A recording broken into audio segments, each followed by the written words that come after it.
Hello, everyone. I hope you are having a good day or night. My name is Chenge, and I warmly welcome you to a new perspective podcast that talks about gender based violence. Today, we are going to talk about gender based violence in the LGBTQI plus community.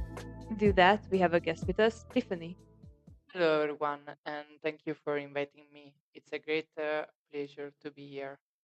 Can you introduce our audience to the term intersectional discrimination? I was invited today to talk about gender discrimination from a slightly particular perspective, one that brings together different aspects of my identity and my work.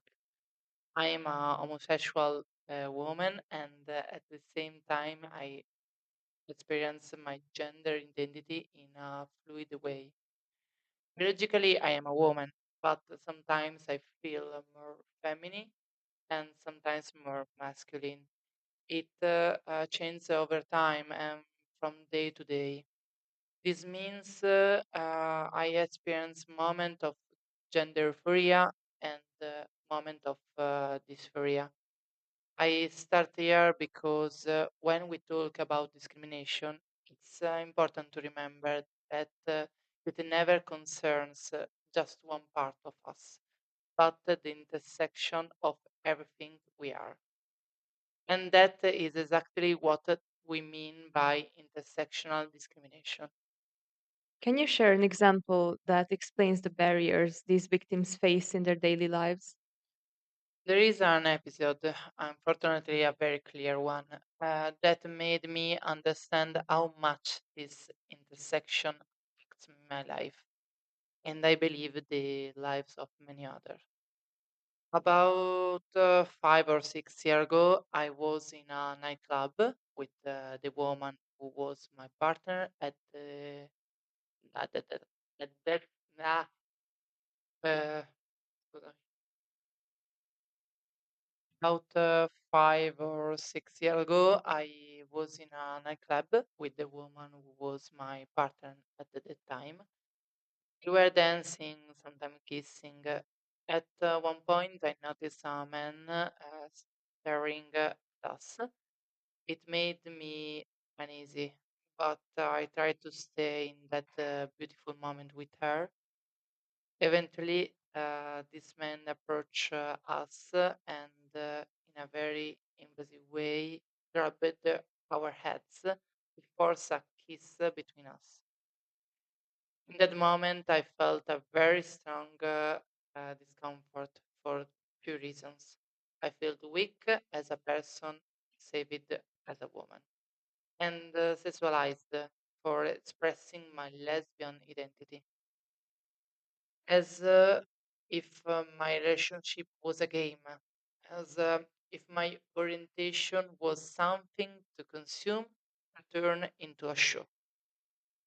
It's a very direct example of what happens when sexism and homophobia don't simply add up, but uh, intertwine, creating a ever and more complex burden. And what about your professional experience? Do you think that there is hope for the future to overcome these challenges? My professional life, fortunately, the situation is different. I work in a primary school. I feel traditionally considered very feminine. Unfortunately, I had, because I don't believe any job should be associated with only one gender. In my experience, uh, both as a student and as a teacher, I've met no more than 4 or 5 male teachers. In this environment, I don't feel a direct discrimination against women, but some preconceptions still persist. The idea of the female teacher are made emphatic and patient, or that male teachers have more authority. Fortunately, the teacher staff is quite diverse, and there is a room for different ideas and approaches. Sometimes they ask me if I am a man or a woman because I have very masculine style. When I was a child, you wouldn't have dare ask a question like that. It was automatically assumed that teacher were women and external expert were men. When a child asks me today, I answer honestly. Biologically, I am a woman. I don't mind if you perceive me differently. It's part of who I am. You can call me maestra or maestro. The important thing is listening to how a person defines themselves. If someone tells you they are a boy or a girl, that identity should be respected. And from there, I always take the opportunity to remind them that respect for identity starts with listening. If someone tells you they are a man or a woman, use gender, even if it doesn't match what you visually expected. I try to do this naturally and clearly, and I hope each time to do it was well as possible. For years, I struggled to talk about this because I feared that any education about gender respect could be used against me, feeding misinformation about so-called gender ideology. But this is not about ideology. It's about consent, respect, and preventing discrimination.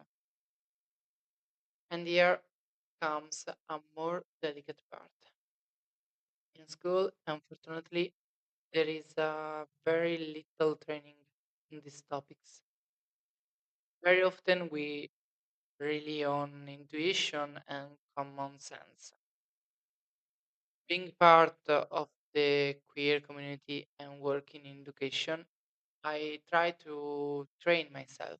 Events, books, discussions, but there are still very few training made at teachers on gender discrimination and emotional education. And despite this, we are expected to prevent discrimination and bullying. That becomes difficult when there is no specific training.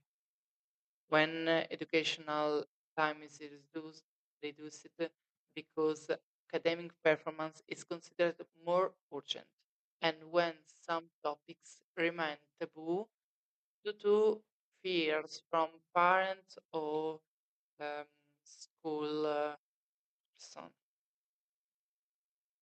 What is simple and natural for children is sometimes not simple at all for adults.